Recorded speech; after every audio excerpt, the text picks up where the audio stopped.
Hello everybody, Perco here with this week's pontification.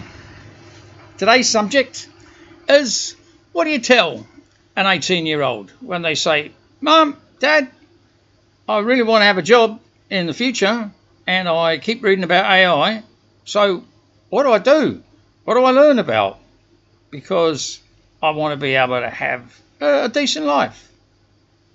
So the answer is very simple.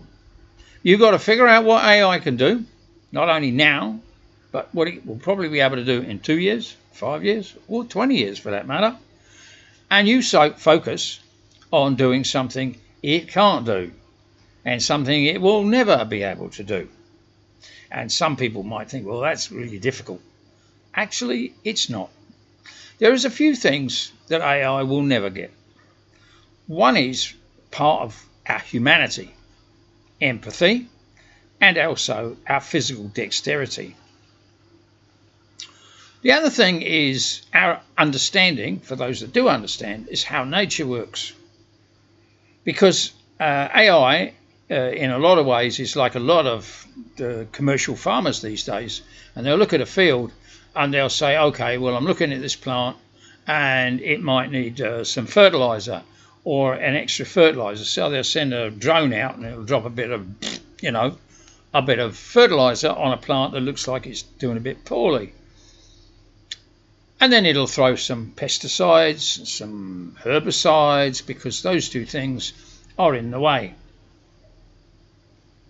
Now, one of the reasons I'm digressing a little here that I'm talking about this is because when I was sitting down, I couldn't really figure out what to talk about.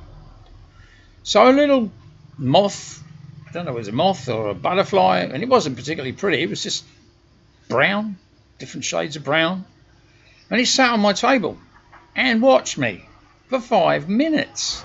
And I thought, wow, is this insect sussing me out, or is it just figuring out, well, I think I'm going to take a rest here?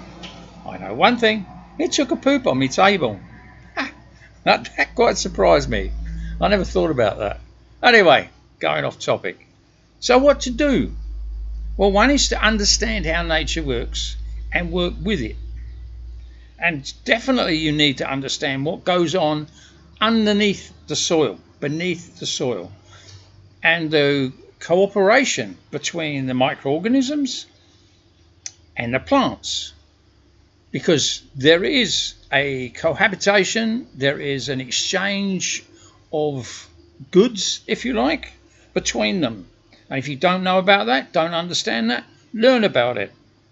Because if you have some clean soil that is not polluted, not dead, then you can grow food. And if you can grow food, you'll get two things. One is you'll get food that isn't processed, because that's not going to make you healthy. And you can get food that is effectively free, it just takes a bit of your time.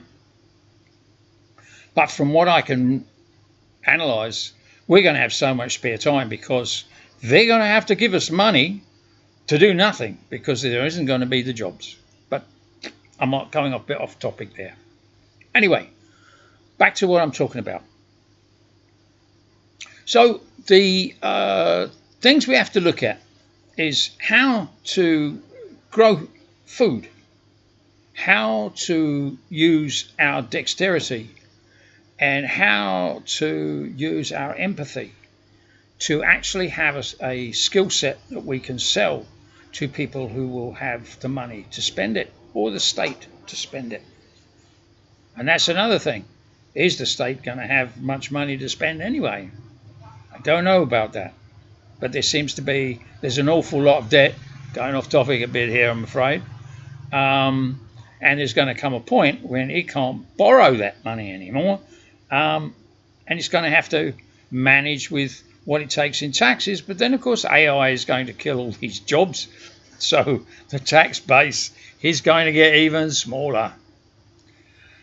To be honest, I wouldn't give you a thank you for being an 18-year-old today. I certainly wouldn't have done very well. Anyway, I'm going to leave things here at the moment, the end of the day. So to recap, you have to think about what AI can do and you can't compete with it, and what is it AI can't and will never be able to do, because those are the things that you need to learn about. There is plenty of information on the internet right now that will tell you what that will be. So I'm going to leave it there for this week. Take care. I'll see you next week.